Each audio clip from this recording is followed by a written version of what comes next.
Hello and welcome to Who's in the Ami, the show where we drive around town, meet some interesting people, and we have a good old chat. Today, joining me in the passenger seat, well, she's been in Happy Valley, Downton Abbey, Unforgotten, and Killing Eve. It's the magnificent. It's Susan Lynch. Hello. Hello. How are you? I'm so excited about getting in the army. And what do you think? It's really, really cute. Should we go and have a drive? Yes. Let's go. Yes. Oh, how do I get in? Oh, I need there to we go. You figured it out. Most people can't my figure it God. out. It actually feels like a toy. It's kind of bigger than you think when you get in. Look at the legroom you've got. Yeah. You can sit back, relax, Amazing. and we'll go. Nice to see you, Nick. And you. Let's go.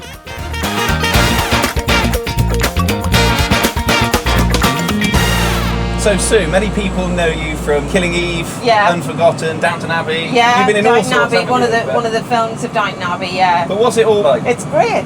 The advantage with my job is you get to do such different things all the time, and I'm just very lucky. I love playing characters. That's my buzz. I mean, I reckon at school that's got to be one of the dream Yeah. jobs. In drama, I want to be an actor. I want to be on Yeah. the telly. I want to be in a film. Where did it all start? Well, it started at school. I did plays in Gaelic, and then, then when I was about 14, 15, I started doing plays in English, and I had an amazing drama teacher. I think that's the key. If Yeah. you've got someone who's really inspiring you, and I had this amazing guy called Sean Hollywood. I mean, Downton Abbey, that was a big gig for you, was it? Oh my God, it was amazing. Like the whole setting and all that cast. That bet it's amazing. cast. Oh, it was. It was really, really fantastic. And they were all so lovely as well, because you're coming in just doing a little bit or whatever. And they were all so warm and really, really nice people. What's the most memorable gig that you've had?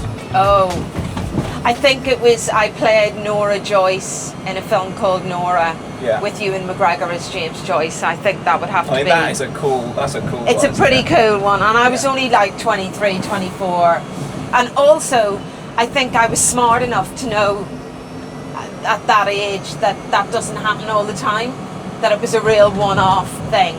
Yeah. So I really, really enjoyed it, and I really put my heart and soul in it, and won quite a few awards for it as well, which was really nice. I can imagine, like you being on the red carpet for something like that is pretty special, isn't it? And it was really special. It was such a small little independent film, so there was a lot of passion and love, and a lot of people who had just put their everything into it. Oh, what's the bump? You feel everything. You don't feel everything in here, yeah.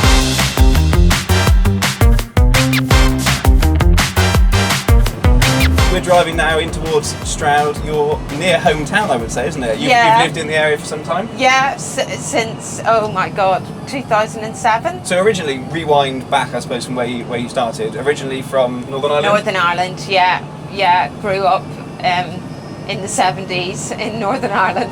I bet that was some experience. That was pretty hairy. What's the best bit about living in and around Stroud? Oh, it's the people, I think. I just think the people are incredible. Yeah. A lot of free thinkers. Yeah. I like that. You've travelled, I'm sure, all over the world, really, have you, to do your Yeah, job? I have, You've been in all different areas. I've been lucky. In my 20s, I travelled a lot. Mexico, I filmed in, and went to a film festival in Japan once, which was amazing. Yeah.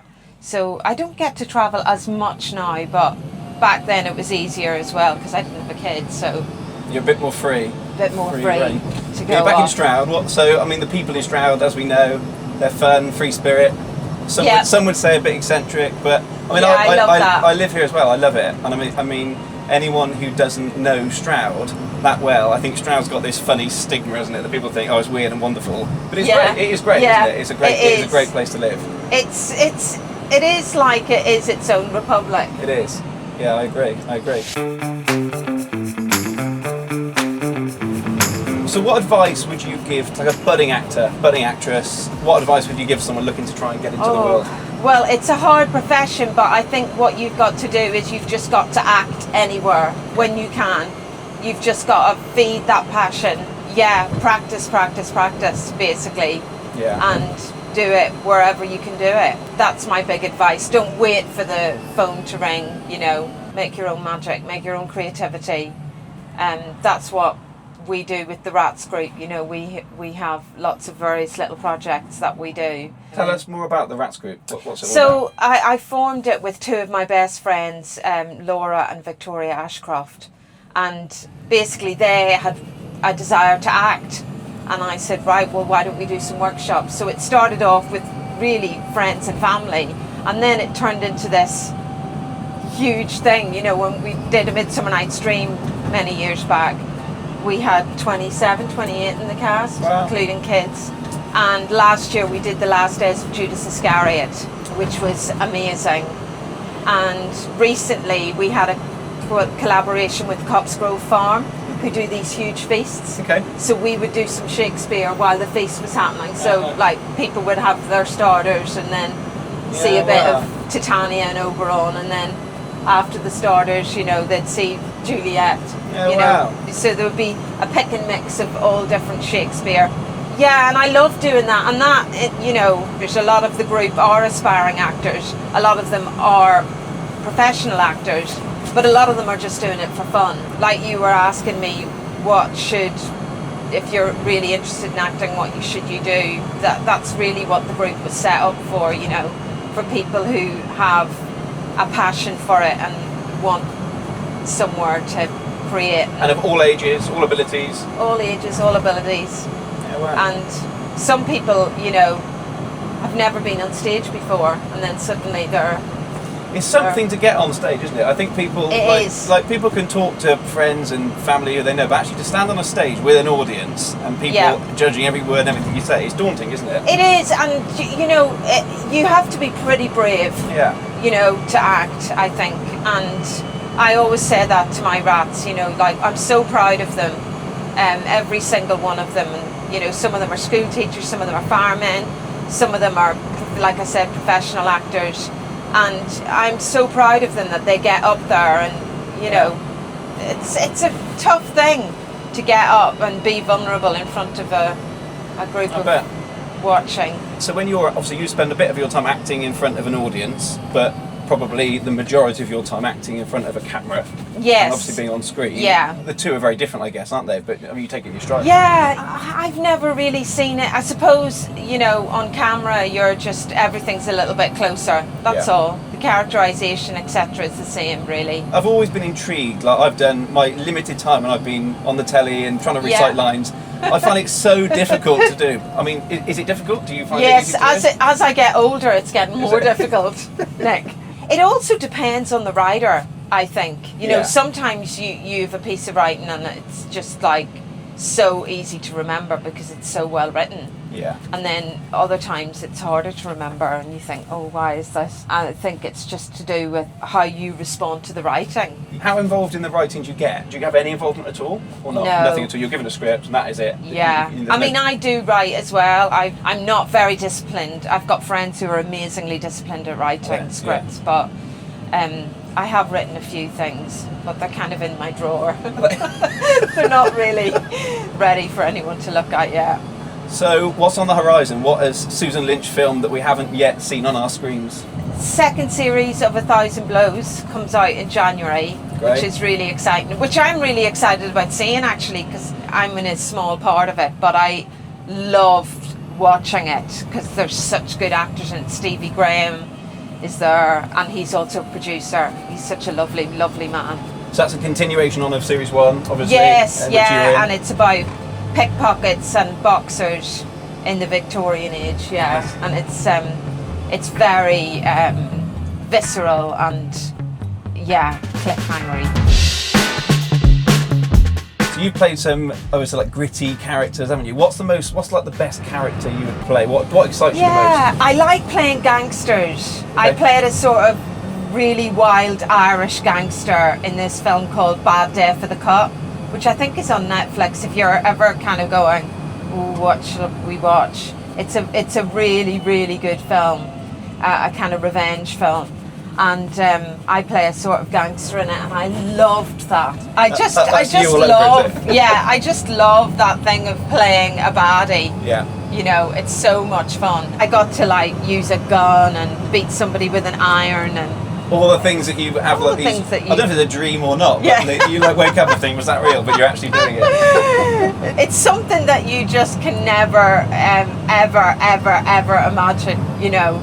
And those things are always the best acting jobs when you're doing stuff that you kind of go, oh, this is just pure like action. And Dickie Bird tells me that you were in a Spielberg film. Yes. What was it? Ready Player One. Wow. I worked with Spielberg for about 10 days, but then a lot of my scenes were cut. But I think there's about 2 scenes in there. I mean, that is a claim to fame, isn't it? Being in a Spielberg film. I have to say, it was exactly as you would imagine. Yeah. Like, you're meeting him, and in your head, you're just going, that's Steven Spielberg, you know. Yeah. And he just makes you feel so comfortable. Yeah, that's good. And thank goodness, because you have to act in front of him, and you were doing, like, I was doing an American accent in front of him. Yeah. So it was pretty hardcore. But he was so lovely, and he was so lovely to my little boy, who was 5 at the time, and obsessed with Jurassic World and Jurassic Park. And Stephen got right down with him and was saying, like, tell me about your favourite dinosaurs. And wow. It was really, really sweet. And then he said, right, I want you to draw your favourite dinosaur to my little boy, and I want you to give it to your mum and she'll bring it on set. So I go back to the trailer, and Hardy's got all these colouring pencils and everything. And I said, have you not drawn your picture for Steven Spielberg? And he was like, tell him I'm not ready yet. Is that what he said? So I went back on the set. Stephen said, where's my picture? And I said, oh, Hardy said he's not ready yet. And he went, what did he say? And he was laughing his head off. He said, you tell him, when are you back in? I said, Monday. He said, you tell him I want that picture. So then on Monday I brought this picture in, and I had ribbon around it. And what I should have done, Nick, which I didn't do, was take a photocopy of the picture to keep. You should have done. No, I just gave him the picture and didn't photocopy it or anything. So that we had a memento of it. But he was just a gentleman. He was just so lovely, like a big kid. Yeah, that's nice. That's nice, because I reckon there's so many people who have met heroes or idols that you look at and you admire, and in the moment you think, I wish I never met them, but it's nice to hear that, exactly. that he was who you thought he was going to be. Oh, he was exactly. And like when I first went on the set, he was like, what do you think of my set? He was as excited about his set as I was. But this is the fun thing about this car. I'm flat out. I'm doing 28 miles an hour. Yeah. I mean, I can see a queue forming behind me now. Yeah. But I literally cannot go any faster. And I don't think there's any other vehicle you can drive where you can go past a speed camera in a 30 flat out and you can't. Hilarious.